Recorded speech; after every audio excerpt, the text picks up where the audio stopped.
Bismillahirrahmanirrahim. Alhamdulillahi rabbil alamin. Assalatu wassalamu alaika ya sayyidi ya Rasulullah. Khudh biyadi qallat hilati adrikni.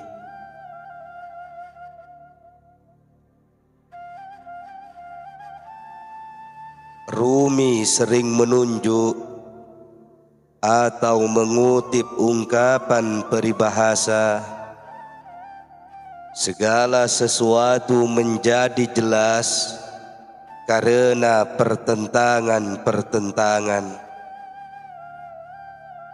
Pengalaman sehari-hari menunjukkan kebenaran ini. Dunia menjadi mungkin karena perbedaan-perbedaan dan pertentangan-pertentangan. Jika dua hal tidak berbeda dan karenanya dalam beberapa hal dipertentangkan, maka ia akan menjadi satu dan sama.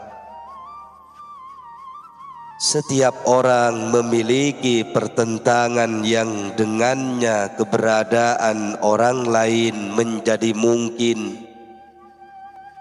Siang dan malam, kesempurnaan dan ketidaksempurnaan, keutuhan dan perpecahan, kebahagiaan dan kesedihan, yang baru dan yang usang, roh dan jasad.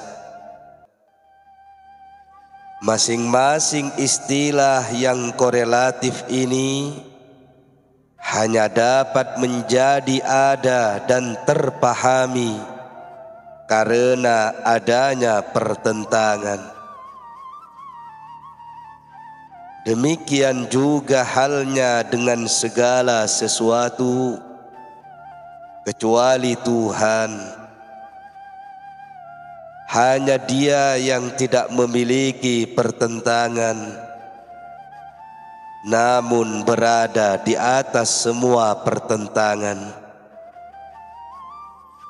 Dia adalah muara segala pertentangan, di mana segala pertentangan berada dalam lautan kesatuan. Dengan alasan yang sama, kita tidak dapat mengetahuinya karena Dia tidak memiliki pertentangan yang menjadikannya nyata. Tuhan menciptakan penderitaan dan rasa sakit agar terasakan senangnya hati. Segala yang tak tampak menjadi nyata melalui yang tampak. Tapi Tuhan tanpa pertentangan, Dia tetap tersembunyi. Menatap cahaya, karenanya muncul warna. Pertentangan menjadi nyata melalui pertentangan, seperti hitam dan putih. Sehingga kau akan mengenal cahaya melalui kegelapan. Pertentangan menunjukkan pertentangan di dalam dada. Cahaya Tuhan tanpa pertentangan dalam wujud, namun melalui pertentangan ia menjadi nyata. Karenanya Dia tidak dapat dicapai oleh penglihatan mata, sedang Dia dapat melihat segala yang kelihatan. Pelajari ini dari Musa ketika di Bukit Sinai. Ketahuilah bahwa bentuk muncul dari makna, sebagaimana singa muncul dari belantara, suara dan kata-kata dari pikiran, bentuk lahir dari ucapan dan mati. Ia kembali menjadi gelombang di lautan, bentuk keluar dari tanpa bentuk, setelah itu kembali, karena kepadanya lah kita akan kembali. Maka lokus pengejawantahan adalah sesuatu yang bertentangan, dan masing-masing pertentangan saling menopang. Jika kau menulis di atas kertas hitam, maka tulisan tak akan kelihatan, karena keduanya adalah warna yang sama. Siapa yang tidak mengetahui ketegaran Musa menyaksikan tali-tali tukang sihir menjadi ular yang hidup, seekor burung yang tidak pernah minum air yang bening, mencuci kulit dan sayapnya di air garam. Pertentangan tak dapat diketahui kecuali melalui pertentangan. Rasakan tamparan, kau akan tahu bagaimana rasanya belayan. Engkau tidak akan mengetahui kejahatan hingga kau tahu apa itu kebaikan. Engkau akan mengetahui pertentangan melalui pertentangan, wahai anak muda. Setiap cahaya memiliki api, setiap bunga mengandung duri, seekor ular mencari-cari perbendaharaan yang tersembunyi di balik reruntuhan. Oh, engkaulah bunga tanpa duri, engkaulah cahaya tanpa api. Tiada ular di sekitar perbendaharaan engkau, tiada tamparan, tiada gigi. Ia tak dapat dijangkau oleh akal, karena ia pertentangan-pertentangan seketika. Komposisi yang menakjubkan tanpa komposisi, perbuatan yang menakjubkan tanpa keterpaksaan. Sang Pencipta adalah yang maha merendahkan dan maha meninggikan. Tanpa kedua sifat itu, perbuatan tak akan ternyatakan. Wahai kawan, tataplah kerendahan bentangan bumi dan langit yang menjulang tinggi. Tanpa kerendahan dan ketinggian, langit tak dapat berkisaran. Kerendahan dan ketinggian adalah tanah dalam bentuk lain. Sebagian tahun kesunyian, sebagian hijau, sebagian kecerahan. Kerendahan dan ketinggian adalah bentuk lain dari waktu, sebagian siang, sebagian malam. Kerendahan dan ketinggian adalah persenyawaan jasad, kadang baik, suatu ketika derita.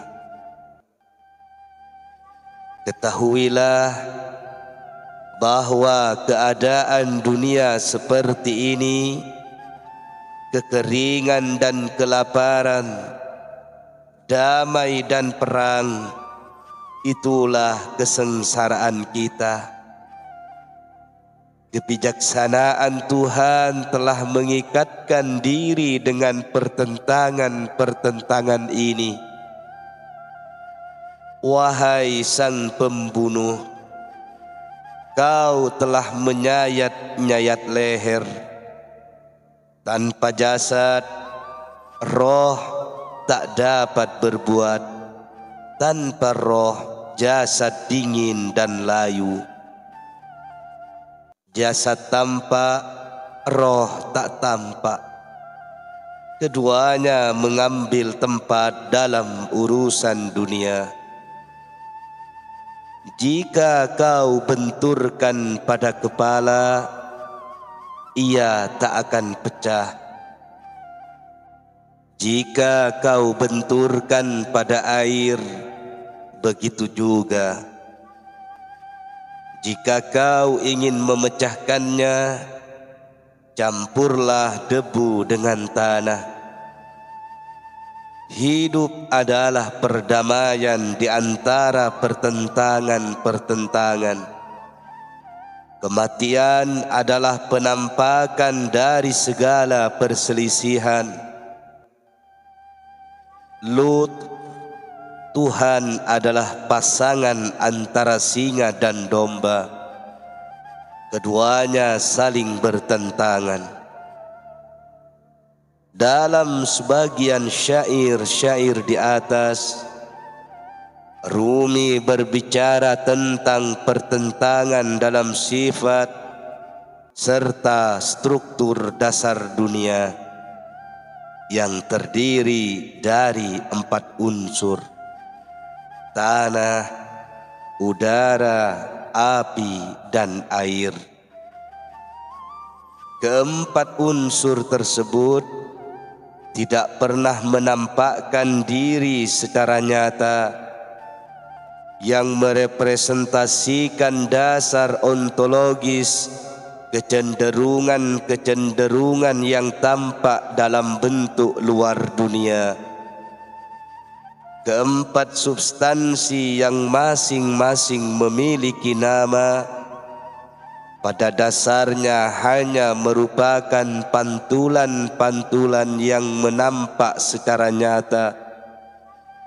Namun segala sesuatu yang mewujud di dunia fisikal, termasuk wujud luar tanah, udara, api, dan air, adalah campuran dari keempat unsur tersebut.